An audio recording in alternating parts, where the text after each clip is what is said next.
Nous étions dans la première épître de Paul à Timothée et nous pouvons reprendre la lecture au début du chapitre 3. Cette parole est certaine: si quelqu'un aspire à la charge d'évêque, il désire une œuvre excellente, il faut donc que l'évêque soit irréprochable, mari d'une seule femme, sobre, modéré, réglé dans sa conduite, hospitalier, propre à l'enseignement. Il faut qu'il ne soit ni adonné au vin ni violent, mais indulgent, pacifique, désintéressé. Il faut qu'il dirige bien sa propre maison et qu'il tienne ses enfants dans la soumission et dans une parfaite honnêteté. Si quelqu'un ne sait pas diriger sa propre maison, comment prendra-t-il soin de l'Église de Dieu? Il ne faut pas qu'il soit un nouveau converti, de peur qu'enflé d'orgueil, il ne tombe sous le jugement du diable. Il faut aussi qu'il reçoive un bon témoignage de ceux du dehors, afin de ne pas tomber dans l'opprobre et dans les pièges du diable. Nous arrêtons là, nous reprendrons tout à l'heure concernant les diacres. Ici, nous sommes plus particulièrement dans les évêques et les anciens. Et nous avions déjà commencé à voir que Dieu désire que le serviteur de Dieu soit irréprochable comme économe de Dieu. Ça ne veut pas dire qu'il est vu simplement comme accomplissant des tâches administratives ou matérielles dans l'Église, mais il est économe sur le plan spirituel. C'est là le sens. Le Seigneur Jésus a comparé ses serviteurs à des économes. Économe, donc, c'est un terme, un mot que nous sommes allés trouver dans Tite et qui indique le rôle tout à fait spirituel même des anciens, des évêques ou de tous ceux qui exercent ministère. Nous avons vu qu'il fallait qu'il soit sobre, qu'il soit prudent, réglé dans sa conduite, c'est-à-dire ne prenant pas de positions qui se contredisent et qui apportent l'injustice. Dans un cas, telle solution, dans un autre cas semblable, une autre solution, en tenant compte, par exemple, des personnes, tout cela est à exclure. Il faut qu'il soit aussi hospitalier. Je ne m'arrête pas beaucoup là-dessus. Il y a différents passages des Écritures, comme par exemple Romains 12, 13, 1 Pierre 4, 9, Hébreux 13, 2, Matthieu 25, 35, qui nous montrent le bien qui s'attache à l'exercice de l'hospitalité au milieu de l'Église ou entre membres d'Églises différentes, car c'est à travers l'hospitalité que beaucoup de bénédictions peuvent être obtenues. Alors il y a peut-être là même un principe qui est mis en application ici dans le homme, n'est-ce pas, à travers l'hospitalité, mais l'hospitalité doit toujours, elle, servir un but plus élevé, le but spirituel, le but qui est de sauver les âmes, d'amener les âmes au salut. L'hospitalité n'est pas une charité au niveau de la terre. C'est une charité bien plus élevée que cela. Il faut qu'il soit propre à l'enseignement. Voyons 1 Timothée 4 et 1 Timothée 5, et verset 17. Que les anciens qui dirigent bien soient jugés dignes d'un double honneur, surtout ceux qui travaillent à la prédication et à l'enseignement. Car l'Écriture dit, tu n'en muselleras point le bœuf quand il foule le grain, et l'ouvrier mérite son salaire. Alors ici, dans ce verset 17, nous voyons que les anciens pouvaient accomplir trois types de fonctions différentes. Ils pouvaient diriger, les anciens qui dirigent bien. Ils pouvaient diriger ce qui, dans l'Écriture, se traduit aussi par un autre terme, un autre verbe, présider. Présider au milieu de l'Église. Non seulement présider des réunions, mais présider veut dire exercer une certaine autorité qui tend au bon ordre dans l'Église. Donc, c'est un peu l'idée de diriger. Donc, présider dans les réunions ou diriger, ou même aussi gouverner l'Assemblée, participer au gouvernement de l'Assemblée. La seconde fonction, c'est celle qui s'attache au mot « travailler à la prédication ». Ceux qui travaillent à la prédication, ce sont ceux qui peuvent édifier l'Église par la parole, par un don d'exhortation, voire même un don de prophétie, car les prophètes, alors là je quitte la généralité des anciens pour arriver à un ministère plus nettement apostolique. Il y a le don de prophétie, puis il y a aussi des prophètes, des ministères de prophètes. Il devrait y en avoir dans l'Église, il y en a, mais on ne les distingue généralement pas. Et on n'en parle pas beaucoup. Et pourtant, c'est un excellent ministère. Vous savez qu'il y a premièrement dans l'Église des apôtres, deuxièmement des prophètes, troisièmement des docteurs. Ça ne veut pas dire que cela constitue une hiérarchie. Bien sûr, le ministère d'apôtre semble bien tout de même être au fait de l'édifice, puisque c'est un ministère, si vous voulez, aujourd'hui, qui se traduit par l'œuvre du missionnaire.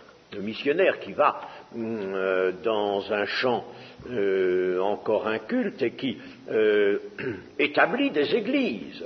Il fait œuvre d'évangéliste, il établit des églises. Et puis, il les installe, il les affermit dans leur commencement. Ça, c'est l'œuvre de l'apôtre. Mais il y a le prophète, le ministère de prophète, dans le Nouveau Testament, qui n'est pas analogue, bien sûr, au ministère de prophète. Il ne peut pas l'être dans une dispensation différente, il ne peut pas être exactement ce qu'était le ministère de prophète dans l'Ancien Testament. Mais le prophète du Nouveau Testament, c'est un homme qui exhorte les églises. Qui exhorte les églises, en général, c'est un ministère qui n'est pas lié à une église particulière. Il s'exerce sur un ensemble d'églises dans une région, mettons, et ce ministère consiste essentiellement à exhorter d'une manière un peu particulière, c'est-à-dire exhorter avec une révélation des besoins exacts et actuels de l'Église.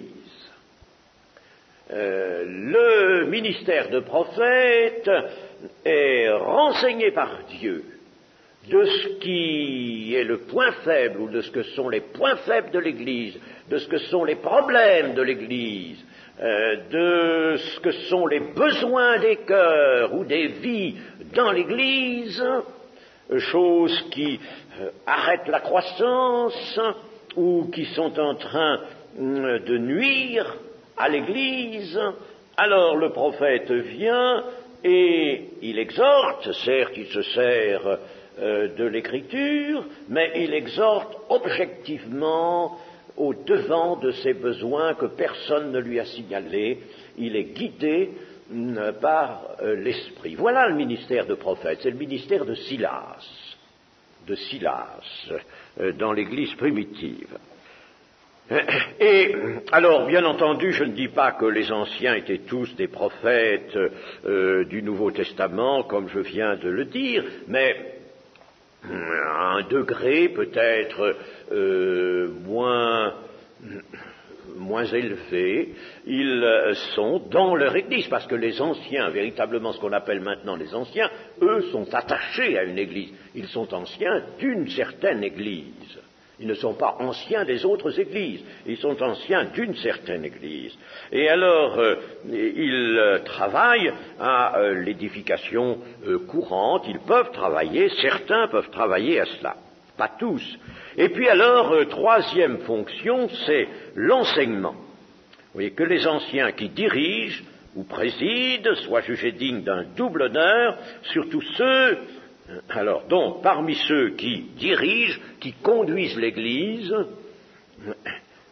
il y en a qui vont travailler à la prédication et d'autres à l'enseignement. Travailler à la prédication, dans les termes grecs, ce sont deux choses différentes. Alors, donc, la prédication, ce sera surtout l'exhortation, et instruire, l'enseignement, ce sera instruire. Et instruire essentiellement les nouveaux venus dans l'Église. Il faut qu'il y ait un enseignement de base qui soit apporté dans l'Église. Évidemment, les chrétiens affermis n'ont pas besoin, peuvent l'entendre peut-être, mais enfin, c'est pas pour eux particulièrement, mais les nouveaux venus doivent être instruits. Ça, c'est quelque chose d'excessivement important. Lorsqu'on a baptisé des gens, il faut les instruire dans la vraie doctrine.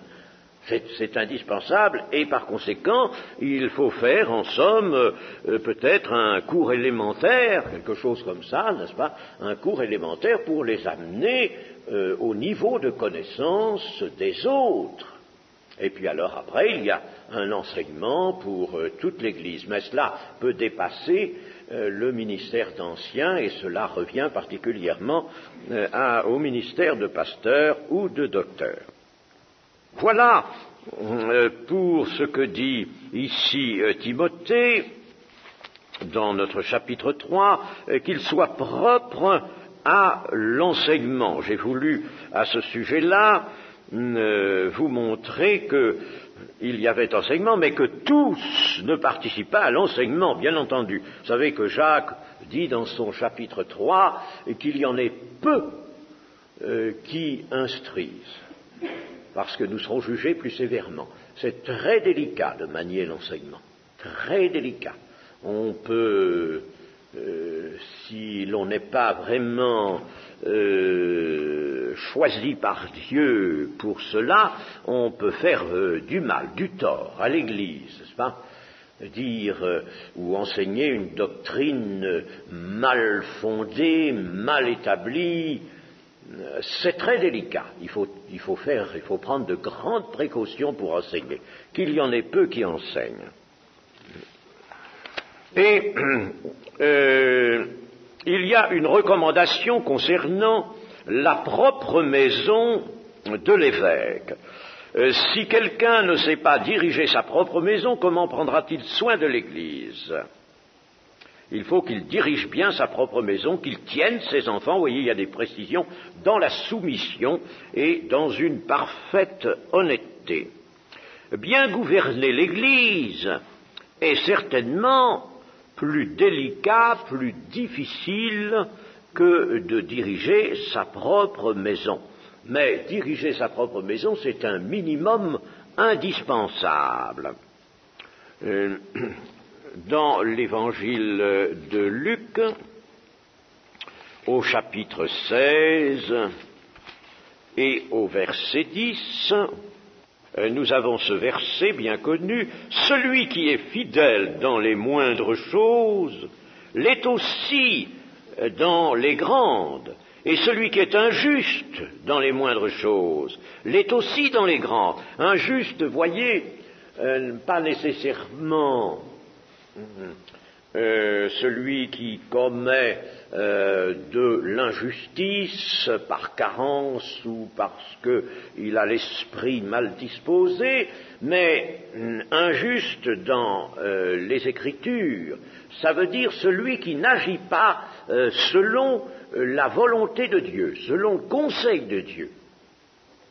C'est assez différent. Donc, que celui qui n'agit pas selon le conseil de Dieu dans les moindres choses ne pourra pas agir selon ce même conseil dans les grandes choses. Voilà le principe qui est appliqué ici par l'apôtre Paul concernant l'évêque qui doit savoir bien diriger sa propre maison. Seulement là, c'est une recommandation qui n'est pas toujours facile à mettre en pratique concernant des anciens dans l'Église. Bon, il y aura le pasteur qui sera là et qui pourra bien sûr intervenir s'il voit qu'un ancien, par exemple, dirige mal sa propre maison, ou au moment du choix des anciens, il pourra s'opposer, ou avec d'autres,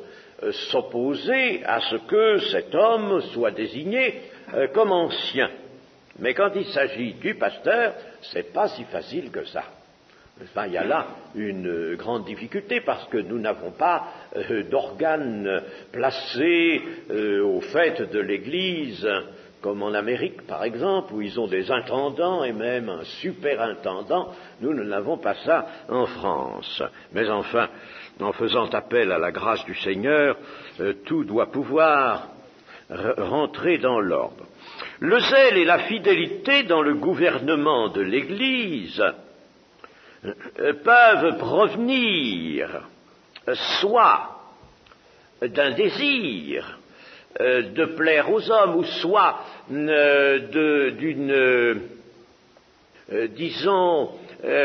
du désir d'éviter humainement des difficultés. Voyez-vous, en arrangeant les choses. Alors ça, c'est un zèle qui est mauvais. Ou ça peut venir aussi, on a vu cela, du désir de se ménager un bon renom au milieu de tous. Des gens qui prennent soin eux-mêmes de leur propre renom, alors que la bonne renommée doit venir d'une bonne conscience, d'une bonne conduite dans l'Église. Mais il y a des gens qui prennent soin eux-mêmes de leur bon renom et qui ont toujours ce souci et agissent de cette manière-là. Alors ceux-là sont indésirables.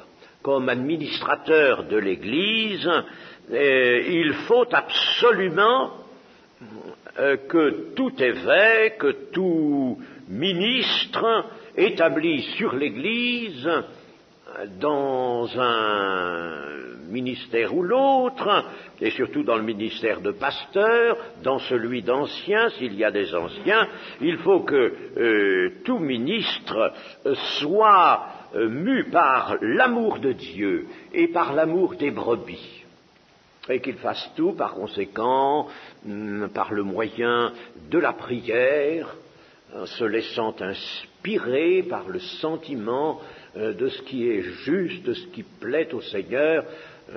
Vous voyez, n'est-ce pas, que gouverner l'Église ou agir au milieu de l'Église, quand on dit gouverner, c'est peut-être un grand mot, mais intervenir au milieu de l'Église, c'est une chose délicate.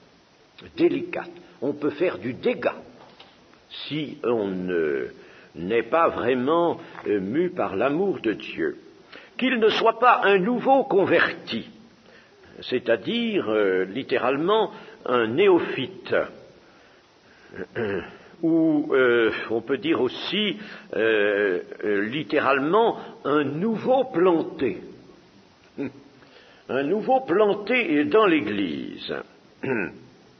Il faut que l'épreuve ait produit la patience et permis à l'évêque d'obtenir de l'expérience. J'ai noté une référence ici, Romains 5, verset 4. Alors il faut lire au verset 3, bien plus. Nous nous glorifions même des afflictions, sachant que l'affliction produit la persévérance. La persévérance produit la victoire dans l'épreuve, et cette victoire, l'espérance. Or, l'espérance ne trompe pas, parce que l'amour de Dieu est répandu dans nos cœurs par le Saint-Esprit qui nous a été donné. Donc, pas de nouveaux convertis. Calvin, à ce propos, dans un de ses ouvrages, dit qu'il faut que le nouveau converti soit redescendu de la hauteur de vol qu'il a pu prendre d'une manière téméraire.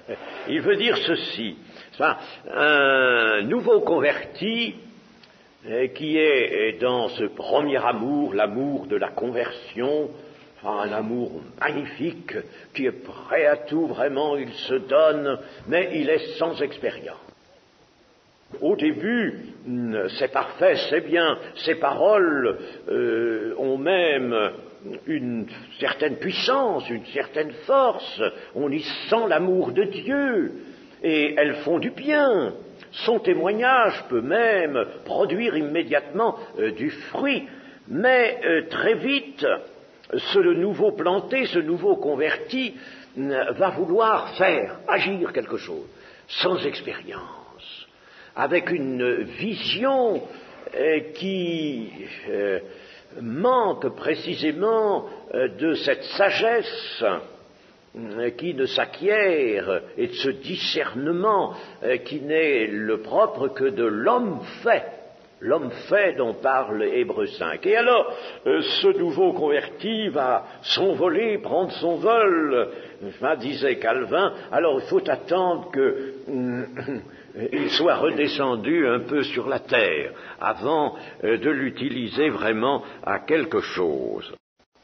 En principe, je pense qu'un nouveau converti ne peut pas être vraiment utilisé dans l'Église et avoir, disons, des responsabilités en propre. Il peut aider, mais avoir des responsabilités en propre, je ne pense pas qu'il puisse en avoir avant la 5e année. La 5e année. En tout cas, il faut au moins 3 ans. Et cela, on le fonde sur un passage du Lévitique au chapitre 19, verset 23. Chapitre 19, verset 23. Quand vous serez entrés dans le pays et que vous y aurez planté toutes sortes d'arbres fruitiers. Et je vous disais que littéralement, le nouveau planté, le néophyte, le nouveau converti, c'est un nouveau planté. Planté. Quand vous serez entrés dans le pays que vous y aurez planté toutes sortes d'arbres fruitiers, vous en regarderez les fruits comme incirconcis pendant 3 ans. Ils seront pour vous incirconcis. On n'en mangera point. La 4e année, tous leurs fruits seront consacrés à l'Éternel, au milieu des réjouissances. La 5e année, vous en mangerez les fruits et vous continuerez à les récolter. Je suis l'Éternel, votre Dieu. Alors, il s'agit là, n'est-ce pas, d'une analogie qui est faite avec les nouveaux plantés dans l'Église. Et pour ma part, j'ai depuis longtemps adopté ce principe d'un minimum de 3 ans. Et la 4e année même, il faut que le néophyte soit surtout utilisé dans la piété, dans la louange à l'Éternel. Les fruits sont pour l'Éternel. Et puis alors, la 5e année, on pourra l'installer si jamais il est bien sûr appelé, s'il est choisi, s'il est établi, si Dieu l'établit dans un ministère, on pourra vraiment alors lui ouvrir la porte d'un ministère. Nous arrivons au diacre, au verset 8. Les diacres aussi doivent être honnêtes, éloignés de la duplicité, des excès de vin, d'un gain sordide, conservant le mystère de la foi dans une conscience pure, qu'on les éprouve d'abord et qu'ils exercent ensuite leur ministère s'ils sont sans reproche. Les femmes de même doivent être honnêtes, non médisantes, sobres, fidèles en toutes choses. Les femmes, il faut entendre ici, diaconesses. Les diacres doivent être maris d'une seule femme et diriger bien leurs enfants et leur propre maison, car ceux qui remplissent convenablement leur ministère s'acquièrent un rang honorable et une grande assurance dans la foi en Jésus-Christ. Les diacres, qui, vous le savez, ont été institués pour la première fois dans Actes 6, au moment où il y avait certaines difficultés dans la distribution des vivres. Acte 6, en ce temps-là, le nombre des disciples augmentant, les hellénistes, c'est-à-dire les Grecs, murmurèrent contre les Hébreux parce que leurs veuves étaient négligées dans la distribution qui se faisait chaque jour. Les 12 convoquèrent la multitude des disciples et dirent « Il n'est pas convenable que nous délaissions la parole de Dieu pour servir aux tables. C'est pourquoi, frères, choisissez parmi vous 7 hommes de qui l'on rende un bon témoignage, qui soit plein d'Esprit Saint et de sagesse, et que nous chargerons de cet emploi. Et nous continuerons à nous appliquer à la prière et au ministère de la parole. » Cette proposition plut à toute l'assemblée. Ils élurent Étienne, homme plein de foi et d'Esprit Saint, Philippe, Procor, Nicanor, Timon, Parménas et Nicolas, prosélytes d'Antioche. Et ils les présentèrent aux apôtres qui, après avoir prié, leur imposèrent les mains. Vous voyez que ces gens-là sont vraiment installés dans une fonction. Et le diacre, selon les termes, il n'y a pas de raison de ne pas considérer que les diacres, il y en a maintenant dans les églises, que les diacres n'exercent pas un ministère. C'est un ministère qu'ils exercent. D'ailleurs, ministère veut dire tout simplement service. Ce sont les prérogatives qui distinguent les ministères entre eux, mais tous les ministères sont des services. Ils sont donc appelés plus particulièrement à des fonctions matérielles, mais ils ne peuvent remplir ces fonctions qu'avec une position spirituelle qui est tout à fait comparable à celle des évêques ou des anciens, dont ils étaient d'ailleurs les compagnons d'œuvre. Ils étaient aussi dans l'Église primitive de laquelle nous parviennent ces enseignements de l'Écriture sainte, ils étaient aussi les auxiliaires des anciens dans la conduite des âmes et dans tout ce qui était en rapport avec l'édification de l'Église. Autrement dit, un ancien se faisait souvent assister d'un diacre. Le diacre était avec lui, à ses côtés.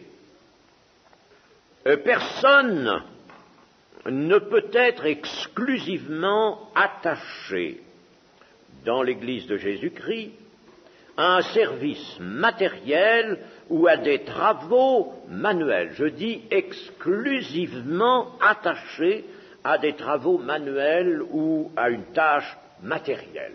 Personne dans l'Église. Il faut nécessairement qu'il y ait quelque chose sur le plan spirituel.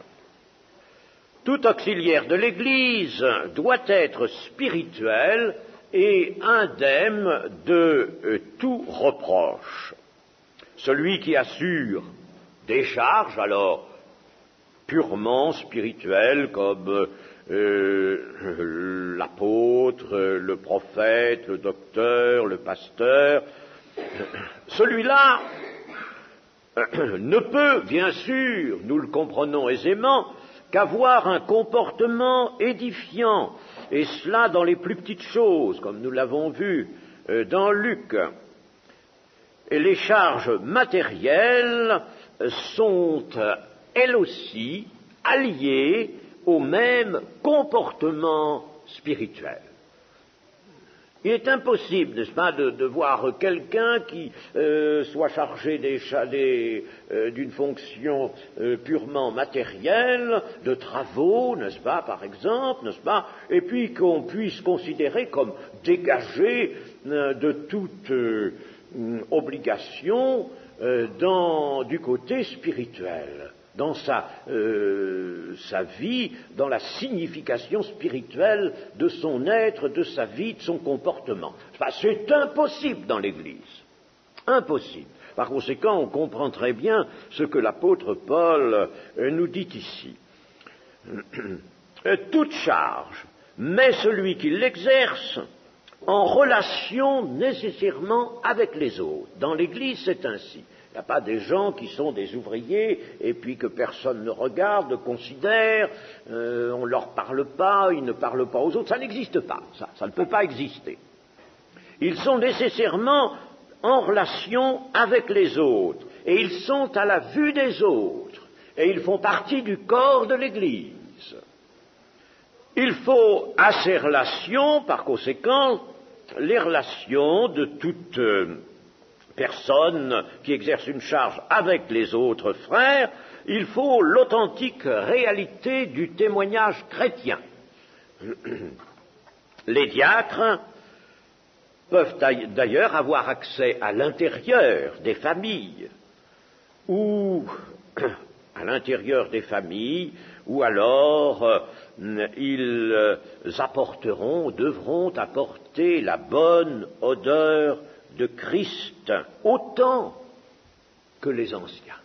Si par exemple un diacre va, je suppose, aider une personne en difficulté dans la famille, ils sont pour cela, les diacres et les diaconesses aussi, aider quelqu'un. Les diaconesses vont quelquefois, par exemple, aider une sœur ou un ménage en difficulté dans les familles.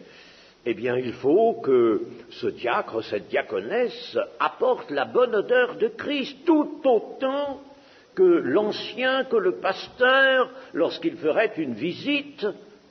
On ne concevrait pas qu'un pasteur, faisant une visite dans une famille, n'apporte pas cette chaleur de l'amour divin, et puis en même temps, n'est-ce pas, ce réconfort spirituel par sa personne, par ses paroles. Eh bien, le diacre ou la diaconesse doivent pouvoir faire de même, apporter la bonne odeur de Christ, relever la joie et le courage qui ont pu faiblir de ceux qui sont éprouvés, par exemple, et eux aussi, diacres ou diaconesses, travailler à construire l'Église. Tout ça, c'est l'édification de l'Église. Je bâtirai mon Église. Tout le monde bâtit ensemble.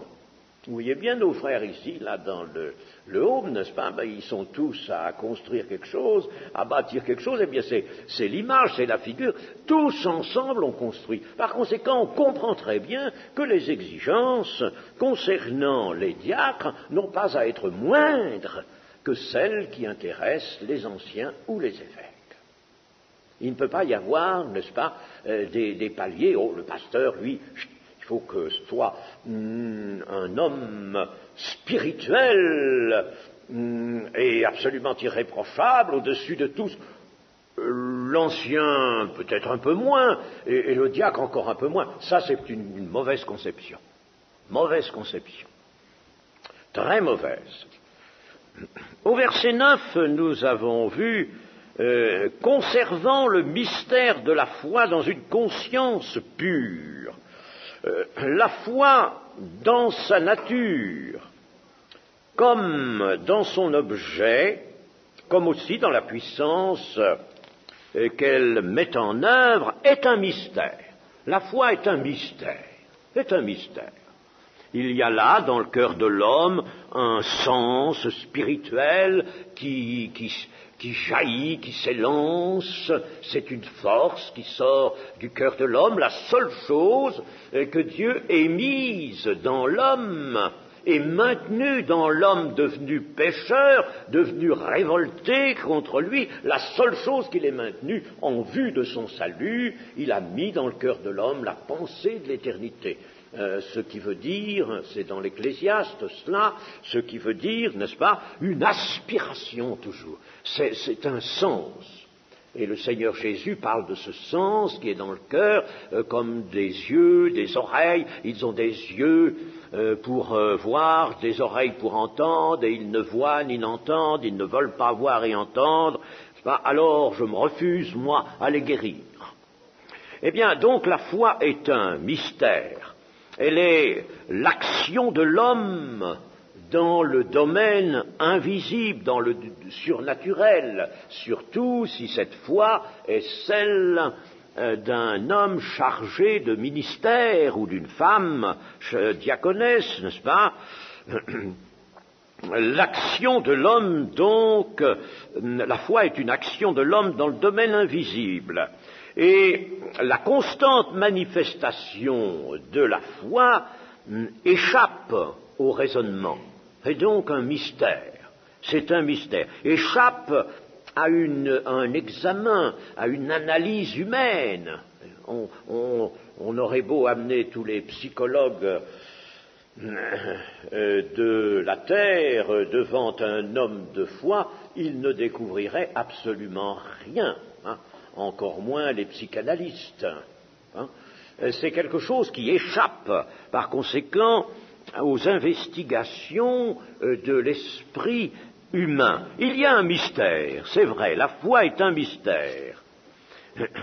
Et il y a interaction entre la foi et la conscience. Conservant le mystère de la foi, cette foi dans son mystère, dans une conscience pure, et on pourrait dire par le moyen même d'une conscience pure. Il y a interaction entre la foi et la conscience pure. La foi militera pour que la conscience se conserve pure. Et la conscience se conservant pure aidera, permettra, donnera aisance à la foi, permettra à la foi de rester ce qu'elle doit être, de garder sa fraîcheur, son ardeur, n'est-ce pas? Vous voyez qu'il y a interaction entre la foi et la conscience pure. Ceci se retrouve encore dans d'autres passages, mais enfin je ne veux pas m'arrêter. C'est une chose intéressante à considérer de plus près. L'amour, lui, procède d'une foi sincère, c'est la foi qui attire l'amour de Dieu dans le cœur, une foi bien sûr qui est attachée à la vérité, mais la vraie foi produit donc l'amour et la bonne conscience, et s'il y a bonne conscience, il y a un cœur pur, conservant le mystère de la foi dans une conscience pure. Ce verset vaut son pesant d'or. Alors, il faut l'entourer, le souligner, ce verset-là, n'est-ce pas? Il faut y penser souvent. En le fond, il résume un peu tout ce qui est nécessaire à l'homme chargé d'une tâche dans l'Église. Et au verset 13... Ceux qui remplissent convenablement leur ministère s'acquièrent un rang honorable et une grande assurance dans la foi en Jésus-Christ. Je vois déjà l'assurance dans la foi en Jésus-Christ, assurance ou liberté. On peut traduire une liberté dans la foi. C'est-à-dire que celui ou ceux qui remplissent convenablement leur ministère sont à l'aise d'abord dans la vie chrétienne, dans leur vie chrétienne. Ils ont le cœur libre, ils ont la conscience libre, ils sont comme Paul qui disait à certains moments que même en consultant sa conscience, il ne se voyait pas coupable de quelque chose, n'est-ce pas? Et alors ils ont la conscience libre et ils ont aussi, bien sûr, l'assurance de leur salut. Mais on peut admettre que ce verset va un peu plus loin et que cette grande assurance ou cette grande liberté dans la foi en Jésus-Christ signifie aussi que ceux qui exercent bien leur ministère s'acquièrent des possibilités de manifester la foi encore mieux et encore plus, et cela dans des circonstances plus difficiles. Et ils ont bien exercé leur ministère, eh bien leur foi devient en somme capable de bien plus, capable de plus. Leur foi augmente en potentiel, en possibilité. Et puis alors, un rang honorable, ils s'acquièrent un rang honorable. La confiance de l'Église leur est acquise, mais on peut aussi la comprendre par rang honorable que des responsabilités d'un autre rang, d'un rang plus, disons, plus élevé, peuvent leur être attribuées. Les anciens ou évêques pouvant être fort bien choisis parmi les diacres, lorsque ceux-ci ont montré leur fidélité et la sagesse, une grande sagesse, ayant ainsi acquis une précieuse expérience, alors on peut leur confier des responsabilités qui vont davantage vers les préoccupations spirituelles sur l'Église. On va leur donner des charges d'anciens, ils vont peut-être aller visiter, par exemple, des personnes chez eux, faire des visites, etc. Au chapitre 4, et je vais tout de suite au verset 6.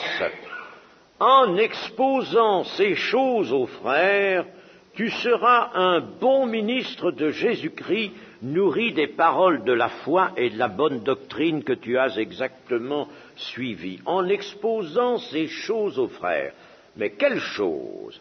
Eh bien, tout ce que l'apôtre dit dans le commencement de cette lettre, c'est-à-dire le danger des fausses doctrines. Il faudra que tu exposes le danger que font courir à l'Église les fausses doctrines.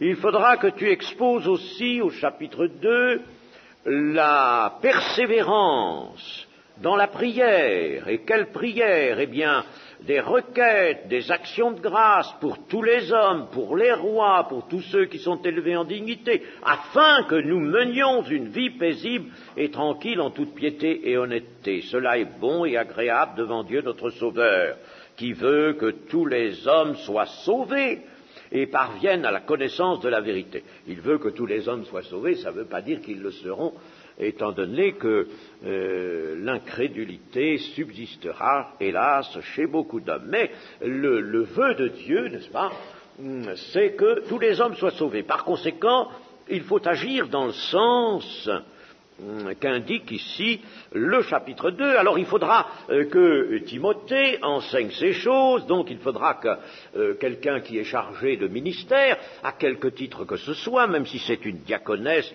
dans ses contacts avec des sœurs, ou diaconesse qui se rend par exemple dans l'intérieur des familles, il faudra qu'elle aussi, elle exhorte, pour que la prière ne se ralentisse pas, mais qu'au contraire, on la pratique de mieux en mieux, de plus en plus. Elle aidera même à permettre aux gens qu'elle visite, à leur permettre de mieux prier, leur apprendre à prier.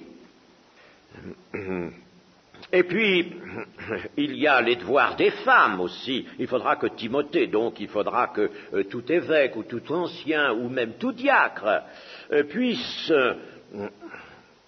exposer ces choses aux frères, c'est-à-dire aussi enseigner aux femmes ce qu'elles ont à faire pour honorer la parole de Dieu.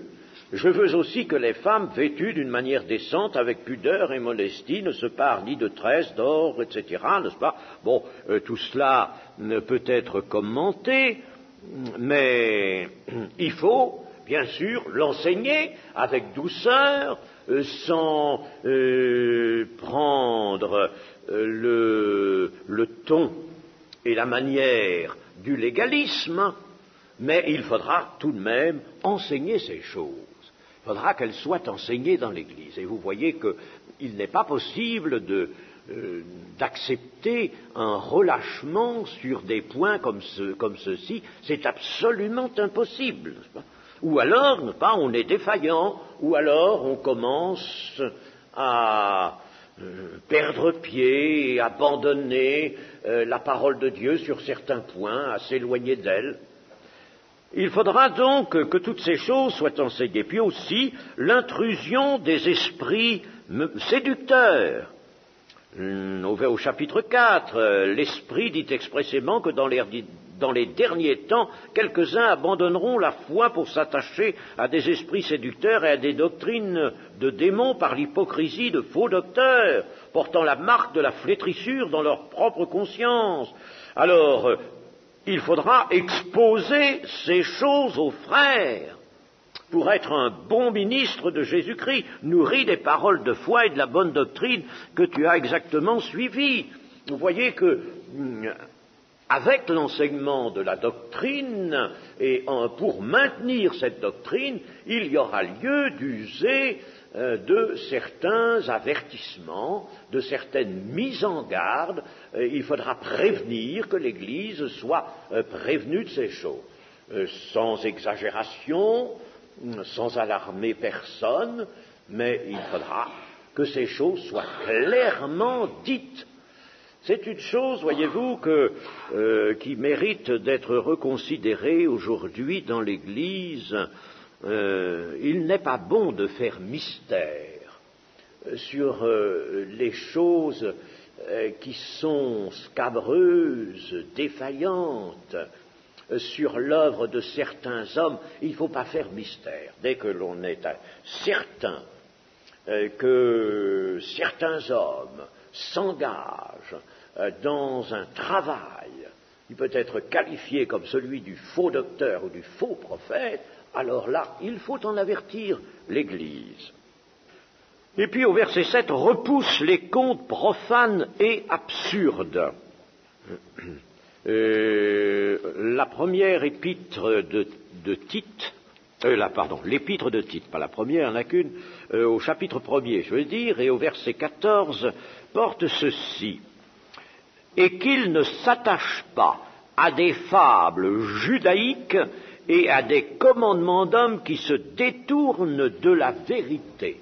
Il y a toujours et il y aura toujours dans l'Église, n'est pas seulement dans l'Église primitive que cela existait, mais dans toute Église, et on le voit par les lettres de l'Apocalypse, les lettres dues au Seigneur Jésus-Christ lui-même, qu'il y aura toujours de ces fables, plus ou moins judaïques. D'ailleurs, n'oublions pas que le catholicisme, lui, a énormément puisé dans le judaïsme. D'ailleurs, le catholicisme est né des hérésies dénoncées déjà dans l'Écriture, qui se manifestait donc dans la première moitié du 1er siècle, et le catholicisme est sorti de ces hérésies qui ont continué, et le système romain a été formé avec cela. Et ce n'est pas étonnant que le système romain soit allé chercher bien des choses dans le judaïsme, notamment les vêtements sacerdotaux, n'est-ce pas, et puis toutes sortes d'autres choses. Il y avait en somme des contes profanes et absurdes qui étaient apportés par principalement des Juifs. D'ailleurs, le Talmud, qui est un livre prétendant être le commentaire de la Torah, de la loi, le Talmud en est rempli de ces contes-là. Il est rempli d'interprétations subtiles, interprétations allégoriques de certains événements de l'Ancien Testament. Il est rempli de contes, même des contes, des fables, en effet, inventés pour expliquer certains mystères. Il est rempli de toutes ces choses, de traditions fabuleuses. Plus tard, on parlera même de la science talmudique. Vous voyez, ça a donné naissance à une science, ce qu'on appelle une gnose. On appelait ça une gnose. Et puis, il y a de vaines spéculations sur, par exemple, les divers ordres des anges. On voit, n'est-ce pas, dans l'Écriture, dans les Éphésiens, par exemple, qu'il y a une hiérarchie dans les anges. Enfin, nous sommes très peu renseignés là-dessus.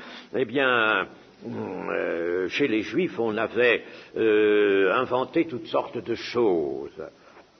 Il y a dans le Talmud aussi une chose bizarre, c'est que cette tendance à personnifier même des idées, des choses, des idées sont personnifiées. Et tout cela, bien entendu, porte tort, si ça rentre dans le christianisme, ça porte tort à la révélation de Dieu. Cela peut dérouter bien des cœurs, bien des esprits, des âmes faibles, par exemple, n'est-ce pas, même des plus fortes, et engendrer en tout cas entre les chrétiens des disputes. Si les chrétiens se laissent gagner par toutes sortes de choses comme ça, alors entre eux ils vont se disputer. Les débats théologiques vont être entrepris. D'ailleurs, dans le cours de l'Église primitive, il y a eu de ces débats théologiques célèbres. Par exemple, il y a eu un grand débat sur le sexe des anges. Ça a duré 2 siècles et demi, pour arriver à une conclusion qui n'en était pas une, n'est-ce pas? Voilà, par exemple, n'est-ce pas, c'est ce genre de contes et de fables. Mais il y a quelque chose ici qui est important pour nous. L'apôtre nous dit, et le Saint-Esprit nous dit, repousse les contes profanes et absurdes. Ne les laisse surtout pas s'implanter. Dès que tu t'aperçois que ces contes pénètrent un peu dans l'Église, immédiatement il faut intervenir pour les repousser. C'est extrêmement dangereux. Et dans ces contes profanes, bien sûr, ou ces interprétations extraordinaires, interprétations subtiles et interprétations allégoriques, il faut alors prendre garde de ne pas introduire ce genre d'interprétation dans la prédication ou dans l'enseignement dans l'Église. Mes chers amis, j'ai assisté à ça, je puis vous en parler sciemment. Sous prétexte de typologie, je pense que vous connaissez la typologie. Il s'agit dans l'Ancien Testament de découvrir ou d'attribuer, si vous voulez, à certains personnages ou même à certaines choses la valeur d'un type. Un type qui annonce ce qu'on appelle dans le Nouveau Testament alors un antitype. Il y a par exemple des personnages qui sont, on dira, le type de Christ, le type de l'Église, toutes sortes de choses comme ça. Et alors, évidemment, la typologie peut jusqu'à une certaine mesure être utilisée, mais si on manque de prudence et si on s'embarque dans ce système interprétatif, qu'on trouve partout des types et des antitypes dans le Nouveau Testament, on arrive à un embrouillamini épouvantable, tout devient confus, tout devient, comment dirais-je, vraiment inconcevable. Tout est imaginatif, ça devient imaginatif. l'inconvénient déjà qui se présente, c'est qu'on fait perdre entièrement réalité aux choses qui sont arrivées, aux événements que nous décrit l'Ancien Testament, et alors on ne voit plus ces événements dans leur réalité. Et pourtant, dans leur réalité, ils nous parlent dans leur réalité. Ces choses sont arrivées pour notre instruction à nous qui sommes parvenus à la fin des temps. Et puis, on n'a pas tellement besoin pour le Seigneur Jésus-Christ, pour l'Église, on n'a pas tellement besoin de trouver tant de types. Il faut voir simplement que dans l'Ancien Testament, le plan de Dieu progressait et s'implantait, préparait en effet les grands événements qui allaient survenir par la venue du Seigneur Jésus-Christ, les préparait. Il y a des rapprochements à faire, mais des types, ce n'est pas la peine d'en établir tant que ça. Il vaut mieux, et ça c'est une prudence, qu'indique dans un assez vieil ouvrage un homme de Dieu qui s'appelle Louis Gossen, qui a écrit un ouvrage très important sur l'inspiration plénière des Écritures, et Louis Gossen dit d'ailleurs ceci au sujet de la typologie: il faut dans le fond s'en tenir au type que la Sainte Écriture nous indique elle-même. Par exemple, Adam était le type de celui qui allait venir, du second Adam. Bon, alors ça c'est un type indiqué par l'Écriture. Bien, on peut l'utiliser, mais il ne faut pas en imaginer à perte de vue. On tomberait, n'est-ce pas, dans ce travers même que l'apôtre Paul dénonce ici.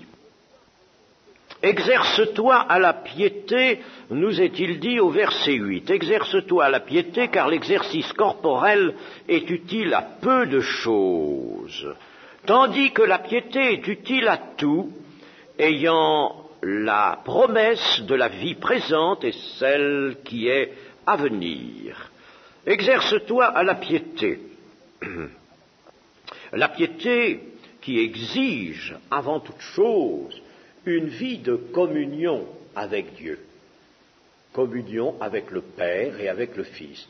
Vous avez tous été appelés à la communion du Fils, dit Paul dans 1 Corinthiens 1, verset 9. Vous avez tous été appelés à la communion de son Fils. Et Jean, dans sa première épître, parle, lui, de la communion du Père et du Fils, ce qui est équivalent, bien sûr. Mais, donc, la piété, c'est cela. Tout dans l'Écriture sainte doit diriger, bien sûr, les membres de l'Église, mais essentiellement ceux qui ont une charge, une fonction, les diriger vers la piété. Tout ce qui ne contribue pas à la piété ne sert à rien ou même est dangereux, pernicieux.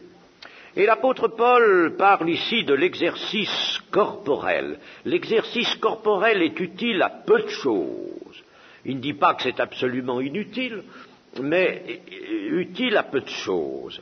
Il s'agit ici non seulement de la gymnastique, une gymnastique que certains aiment bien faire, qui est quelquefois conseillée pour développer le corps ou pour remédier à certaines carences musculaires, ou alors le sport. Bon, ce n'est pas seulement ça que l'apôtre Paul a en vue ici, mais il a en vue les exercices soi-disant liés au progrès spirituel, une sorte de yoga. Ah, si vous connaissez ça, si vous ne le connaissez pas, c'est pas la peine, ne vous souciez pas, vous n'en avez pas besoin. Mais il y a maintenant un danger encore qui nous menace et qui vient de l'Orient, le yoga. Et il y en avait, voyez, il y avait quelque chose d'analogue à ce moment-là dans l'Église primitive. Ces exercices étaient associé à un développement spirituel, comme dans le yoga. On attendait d'eux un développement spirituel, mais bien sûr, l'inconvénient, le grave inconvénient de cela, c'est que ces exercices en vue de développer le spirituel dans l'homme ramènent très vite le sentiment des œuvres que l'on accomplit pour son salut, sentiment de travailler soi-même à son salut, et ces exercices sont donc en opposition avec le principe de la justification par la foi. Et en outre, ils ramènent avec eux le culte de l'homme. Dans le yoga, par exemple, il est dit que dans l'homme dorment des forces insoupçonnées, des possibilités extraordinaires, et qu'on commencera par des exercices physiques, et puis on en arrivera à certains exercices spirituels. Enfin, je ne fais pas la peine de détailler, n'est-ce pas? Et alors, on arrivera là à développer dans l'homme des possibilités extraordinaires. Tout cela, bien sûr, est excessivement mauvais. Et on peut dire tout cela est diabolique.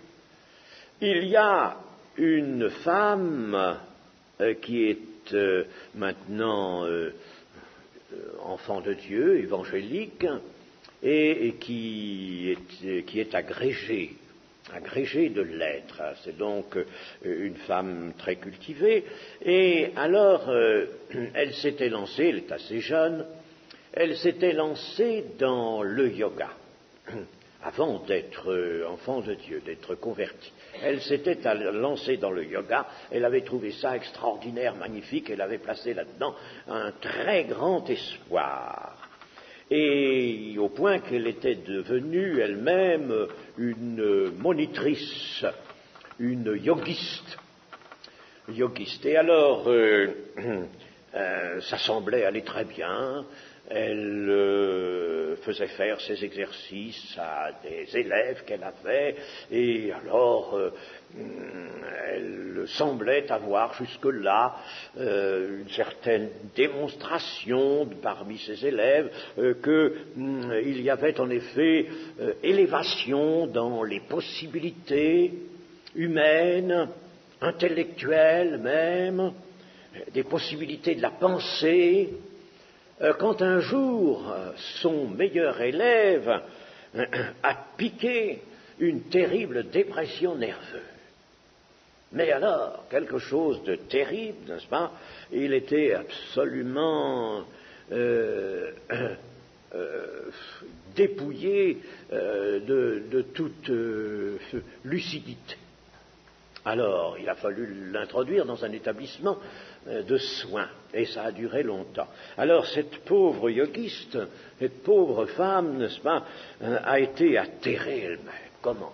Je croyais que j'allais fortifier, et voici ce qui m'arrive. Ah, ça alors, c'est inconcevable. Et cela l'a amenée à assister à des réunions évangéliques où, un peu plus tard, elle s'est convertie. Et je vous dis cela parce qu'elle a écrit des articles sur le yoga, très renseignée qu'elle est, et elle l'a jugé maintenant en connaissance de la révélation de Dieu, n'est-ce pas? Avec un cœur chrétien, elle a pu juger ce yoga. Et c'est extrêmement intéressant ce qu'elle nous a appris là-dessus. La piété aussi comprendra l'adoration dans laquelle pourra apparaître une véritable contemplation du Seigneur Jésus. Ça, c'est tout un problème de contempler, non pas par le moyen d'une vision, non pas un Christ ayant une forme, mais contempler en esprit le Seigneur Jésus-Christ, cela a place dans l'adoration. Il y aura aussi la méditation des Écritures, la participation aux fonctions de l'Église dans le meilleur esprit, avec l'amour au cœur, l'amour de Dieu et des hommes, le don de soi-même, et puis aussi toujours la croix. Porter chaque jour sa croix. Tout cela compose la piété dont nous parle ici l'apôtre. Eh bien, chers amis, voilà bien des recommandations qui nous sont faites. Ils sont adressés ici essentiellement à ceux qui exercent une charge dans l'Église. Bien sûr, tout cela convient à tout le monde, à tous les chrétiens, mais bien sûr, a fortiori, il faut que ceux qui exercent un ministère ou une charge dans l'Église aient tout cela. Ils seront des modèles, ils seront les modèles du troupeau. Et pour être les modèles, il faut évidemment qu'ils observent toutes ces recommandations. Nous nous arrêtons là aujourd'hui. Que le Seigneur soit béni.